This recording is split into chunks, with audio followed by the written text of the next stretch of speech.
Hi, it's Karen from Britter Therapies. When I first start working with a client, I like to explain to them about their brain and how it works. And the way that I do this is to liken it to a computer. So when you get a new computer, you get it from the shop, it's got all the connections, all the functionality, you plug it in, but it just hasn't got a lot of information in there. And our brain, when we're born, is very much the same. It's got all the connections, all the functionality, but there's just not a lot of information in there. But then during the course of our life, our computer database builds up loads of information about us. It makes us who we are, it makes our personality what it is, it makes us behave in different ways, it makes us react in different ways. And it also stores all the information that we've learned of how to do things. So like, for example, when you first learned to walk, for example, you didn't just suddenly get up and walk, you had to learn how to walk.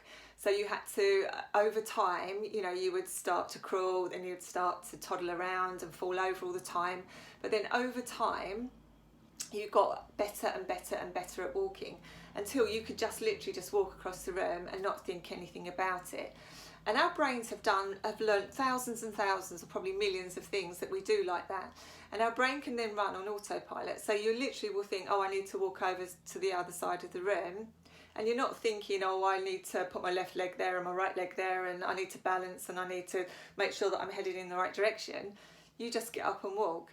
And our brain has got all these different programs that are running in the background, exactly the same as our walking one, which is why we can now talk without thinking about how to pronounce the words. We just do it. And a good one to use as an example is when you learn to drive a car. Because when we learn to drive a car, when we first get in the car, it's very complex. There's so many things to remember.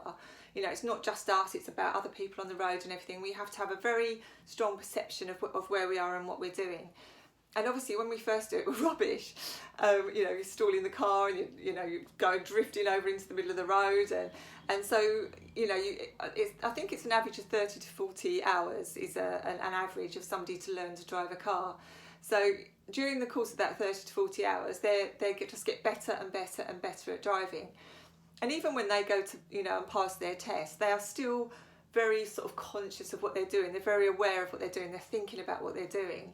But then once they've passed their test and they're out and about, in the big wide world, there will be a time when they have driven from A to B and they will pull up and they will suddenly think, I don't remember doing that journey. I remember getting in the car. They might remember a couple of things along the way, but they may have driven for miles and they actually can't remember most of that journey. And that's because the subconscious part of their brain has learned how to drive. And we need our brain to do that because it releases the front part of our brain, which is the prefrontal cortex, which we use for all the creative parts. So we don't want it to be rammed full with how to drive. We want to be thinking about other things, which is why you can often drive from A to B, not know what you've done, but you've actually worked out a problem on the way, because that's your conscious part of your brain creating something and looking for that, while your subconscious part of your brain drove the car home for you. And our brain does millions of things like that for us on a daily basis. We don't have to, we just tell our brain what we want it to do and it goes and does it. But obviously sometimes our brain doesn't do what we want it to do, and it's developed a habit that we don't want to have anymore. Anxiety obviously is what I work with, so it's suddenly got an anxiety program running. We've taught it how to be anxious. And I say it's a bit like having a virus in our computer.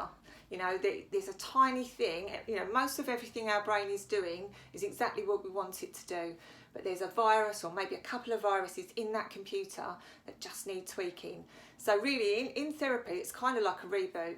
It's kind of like taking your brain, back to the blueprint or whatever you want to call it, and when you first started, and saying, right, we don't want the neural pathway to go there anymore, to anxiety or whatever it is, a behaviour that you don't want.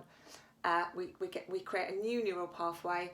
So when the impulse comes in your Google search engine, it doesn't go to where it used to go, to the anxiety or to the habit that you wanted to break.